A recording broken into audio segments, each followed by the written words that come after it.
Right.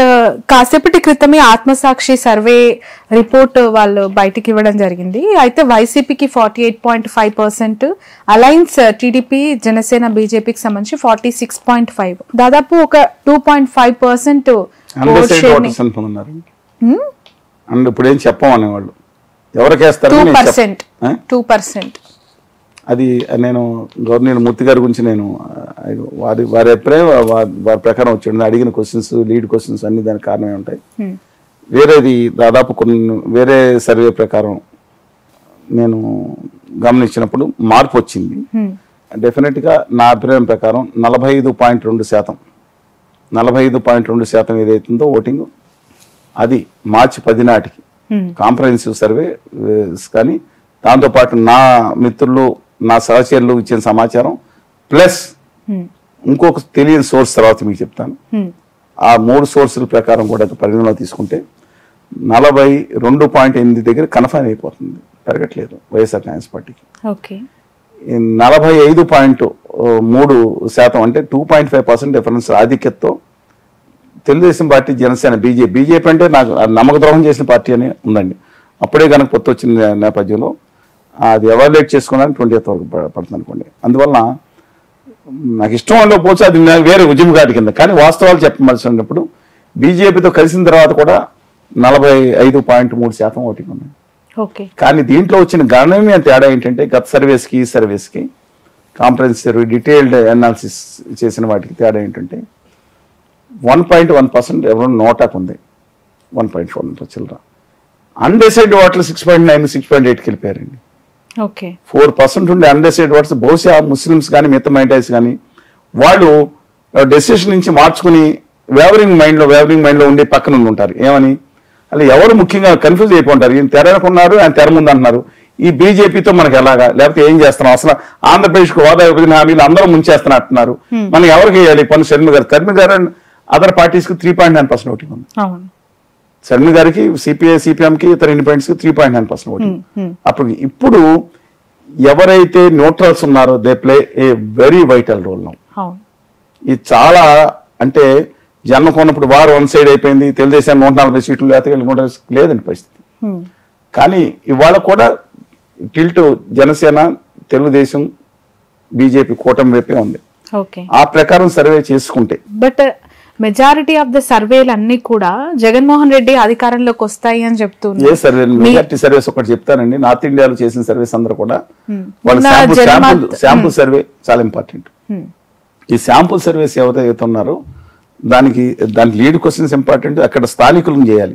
ఇప్పుడు Andhra university విద్యార్థులు కూడా చేస్తూ ఉంటారు. ఓయూ విద్యార్థుల కంటే అటాచ్మెంట్స్ తక్కువ ఉంటాయి.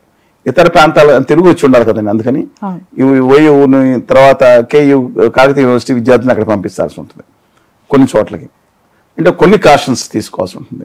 తర్వాత లీడ్ క్వశ్చన్స్ అనేది వాళ్ళు ఎంత తెలివిగా ఉన్నారంటే ఓటర్స్ అండి, వాళ్ళకి వెళ్ళి చెప్పమంటే చెప్పట్లేదు, వాళ్ళతో కూర్చోవాలా. ఎలా ఉన్నావు, భోజనం చేస్తున్నావా, ఏం చేస్తున్నావు, రాత్రి ఇలా ఉన్నావు, ఏం లేదా, బయటకు వచ్చాను, మాడు కూర సరిగ్గా పెట్టలేదని చెప్పాను. అప్పుడు వాడు మనకు ఆన్సర్ చెప్పే. దీనికి ఎంత టైం పడుతుంది? వాళ్ళు కరెక్ట్ ఎన్యూమినేటర్స్ హైలీ పెయిడ్. ఇప్పుడు వారు కూడా ఆ సంస్థ కూడా పెయిడ్ చేస్తుంది గట్టిగానే, నాట్ డినైయింగ్ దట్.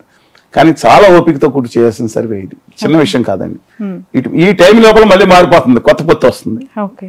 మొత్తం సర్వే చేయడానికి 15 days 10 days పట్టింది అనుకోండి, ఎవాల్యుయేషన్ చేయడానికి 4-5 days పడుతుంది. ఈ లోపల కొత్త మార్పు వస్తుంది, బీజేపీ కలిసిందా లేదా ఇంకోటి. అందువల్ల ఈ నేపథ్యంలో పాలిటిక్స్ డైనమిక్ ఉంటాయి. మొన్నటి వరకు వచ్చిన 10 వరకు చేసిన సర్వే, 20 వరకు ఎవాల్యుయేట్ చేసిన సర్వే ప్రకారం ఖచ్చితంగా తెలుగుదేశం, జనసేన కూటమి అధికారంలోకి వచ్చేటట్టుంది. ఇంతకుముందు 2 నెలలతో పోల్చుకుంటే వైఎస్ఆర్ కాంగ్రెస్ పార్టీ 47 నుంచి 52 సీట్ల నుంచి 70 సీట్లు పెరిగింది అనిపిస్తుంది.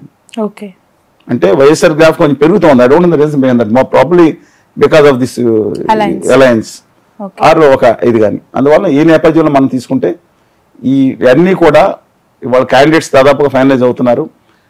ఏప్రిల్ 10వ తారీఖున మేనిఫెస్టో వైఎస్ఆర్ కాంగ్రెస్ పార్టీ ప్రకటించబోతుంది.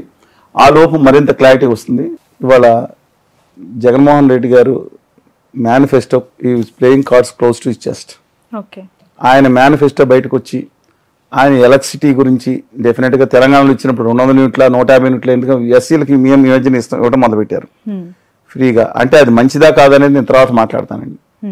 కానీ అది గనక పెడితే అంటే ఉద్యమ గార్డుగా వేరు మళ్ళీ విశేషణ అది కనుక పెట్టి, అలాగే అంగన్వాడీ వర్కర్స్కి మొన్న చేసిన అన్యాయం ఏదైతే ఉందో డిస్మిస్లు చేస్తానని ఆర్డర్స్ కానీ వీటి మీద అలా కొన్ని విషయాల్లో చర్యలు తీసుకోపోతే మాత్రం, అది పోతే చర్యలు తీసుకుంటే మళ్ళీ ఈ విల్ బ్యాక్ ఇన్ టు ఫైట్లో ఉంటారండి.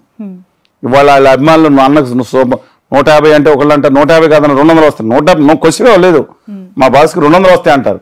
అలాగే జనసేన కూటమి, జనసేన ఫ్రాన్స్ లేకపోతే తెలుగుదేశం 200 గెలుస్తూ ఉంటారు. రేపటి ఇష్యూ ఇవాళ ఉన్న ప్రకారం ఇది ఇని అర్థం చేసుకుంటే ఎవరికాళ్ళు జాగ్రత్త పడవచ్చండి.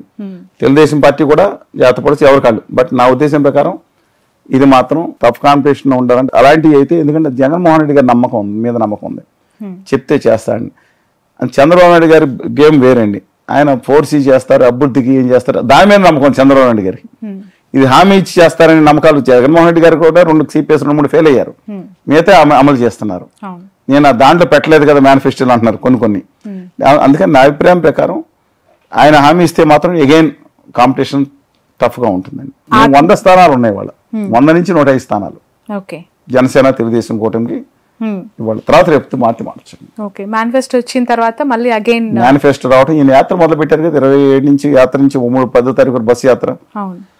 అందుకని లెటర్స్ వెయిట్ అండ్ సీ ఏం జరుగుతుంది. అటు సిద్ధం సభలు ఇటు కూడా జగన్మోహన్ రెడ్డి గారికి అగ్నిస్ట్ గా వీళ్ళు కూడా మేము కూడా యుద్ధానికి సిద్ధం అని సంసిద్ధం అని వీరు, వీళ్ళతో పాటు మధ్యలోనేమో షర్మిల గారు. అందుకని చూద్దామండి మాకు ఏం జరుగుతుందో. కానీ రాష్ట్రంలో ఎవరు కోట వేయాలో కూడా మేము స్పష్టంగా చెప్తాము. కానీ ముందే చెప్తాం, ఉత్తర భారతీయ జనతా పార్టీని మాత్రం ఓటేస్తే ఇక ఈ దేశంలో ఎన్నికలు ప్రజాస్వామ్య ఎన్నికలు ఉండే పరిస్థితి ఉండదు. దయచేసి ప్రతి ఒక్కళ్ళు మీరు 10 మందికి చెప్పండి. రాష్ట్ర హక్కుల కోసం, ఆత్మగౌరవం కోసం మీరు అసెంబ్లీలో ఎవరికేస్తారో మనం మాట్లాడుకుందాం, కానీ పార్లమెంట్లో తుక్కుగా ఉత్తర భారతీయ జనతా పార్టీ అండుకొని ఓడించండి అని మనం చేస్తున్నాం. Right, thank you so much sir, me valuable టైంని మాకు కేటాయించినందుకు. మీ సర్వే రిపోర్ట్స్ లేదంటే మీ రియాలిటీస్ ప్రకారం అలయన్స్ కి ఇప్పుడు ఎడ్జ్ ఉందని చెప్తున్నారు. లాస్ట్ టైం మీరు థ్యాంక్స్ చెప్పలేను, కాంగ్రెస్ కి ఏ విధంగా చెప్పానో ఎలా వచ్చిందో చూసారు మీరు. రైట్, ఓకే చూద్దాం. ఎందుకంటే ఇంకెన్నో రోజులు లేదు, దాదాపు 50 రోజుల సమయం. మీరు మొదటిసారిగా అలయన్స్ కి ఎడ్జ్ ఉందని చెప్తున్నారు, కానీ చాలా సర్వేలు బోటాబోటీగా వైసీపీకి అవకాశం ఉంది గవర్నమెంట్ ఫామ్ కి అని చెప్పి 141 స్థానాల పైన వస్తాయని చెప్పాను లాస్ట్ టైం వైకాపాకి. దాంతో కొంతమంది మాటలే పనిచేశారు. మా మిత్రులు పెద్దలు నరసింహ గారు నాతో సంవత్సరాలు మాట్లాడలేదు, మెదడు తగువైంది. దివంగతులు అయినారు కదా, ఆయనతో పాటు టీడీపీ అధినేత పక్క నుండి ఆయన కూడా మాట్లాడితే మాకు తగువే. నేను ఎన్నికలు అయిపోయిందా చెప్పానండి, నాకేమన్నా ఉంటుందని చూసి చెప్పాను. లాస్ట్ టైం జగడ్పాటి గాలిగోపాల్ గారు, సార్ ఆయన పేరు మర్చిపోయాను, విజయవాడ ఎంపీ కాదండి, ఇంతకుముందు జగడ్పాటి కాదు, లగడపాటి రాజగోపాల్ గారు అనే వ్యక్తి నాకు చెప్పుకున్న చాలా కాలం మీద రాజకీయాల్లో. వారేమో సర్వే చేసి ఓడిపోతాడు కేసీఆర్ గారు అన్నారు. నమ్మొద్దు ఇలాంటి సర్వేలని బహిరంగ ప్రకటించా, టీవీలో ప్రకటించా, ఫేస్బుక్ లో పంపించాను 80 స్థానాల పైన నెగ్గుతాయని. లక్కీగా నేను చెప్పింది నిజమైంది. అంత మించి ఒక్కసారి మారుతూ ఉంటాయి. ఫస్ట్ సార్ ఇప్పుడు వాళ్ళు చెప్పాను కదండి, అల్టిమేట్ గా ఎన్నికలు అయ్యేటప్పుడు ఫైనల్ గా వస్తుంది. ముందు ఏమవుతుందంటే సిచ్యుయేషన్స్ బట్టి కొంచెం వెంటనే అర్ధరాత్రి మారిపోయే సిచ్యుయేషన్స్ ఏమి ఉండవండి ప్రజల్లో. ఉన్నట్టుండి ఏదో భూగోళం దద్దరికినట్టు మారవండి. అందువల్ల స్లోగా 125, 130 స్థానాలను కొన్ని తెలుగుదేశం, జనసేన, వామపక్ష కూటమి, వాళ్ళు తెలుగుదేశం ఈ కూటమితో 101 స్థానాలకు వచ్చినాయి. 40 స్థానాలు అనుకున్న వైఎస్ఆర్ కాంగ్రెస్ పార్టీ 74 స్థానాలు పెరిగింది. మళ్ళీ అంగన్వాడీ వర్కర్స్ కానీ మిగతా అందరూ ఉద్యోగస్తులు ఎప్పుడైతే వాళ్ళు బయటకు వచ్చి నిలబడి వాళ్ళ జరిగిన అన్యాయం అనుకుని బయటకు అన్నారో మళ్ళీ వైకాపా తగ్గొచ్చు. ఈయన మేనిఫెస్టో వచ్చిన తర్వాత మిగతా అందరూ మంచి హామీలు ఇస్తే మళ్ళీ పెరగచ్చు. Let us wait and see. Right, thank you so much. So చూద్దాం, ఎన్నికలకి ఇంకా ఎన్నో రోజుల సమయం లేదు. పోటాపోటీగా అనేక సర్వే సంస్థలు వాళ్ళ సర్వే రిపోర్ట్స్ ని వెల్లడిస్తూ ఉన్నాయి. ఒక రిపోర్ట్ వైసీపీకి అధికారం వస్తుందని, మరొకరు అలయన్స్ కే స్కోప్ ఉంది అంటూ ఇప్పుడు చలసాని గారు కూడా చెప్పారు. ఖచ్చితంగా అలయన్స్ కి as of now ground realities కొంత పాజిటివ్ గా ఉన్నాయి అని చెప్పే అభిప్రాయం. That's all for now.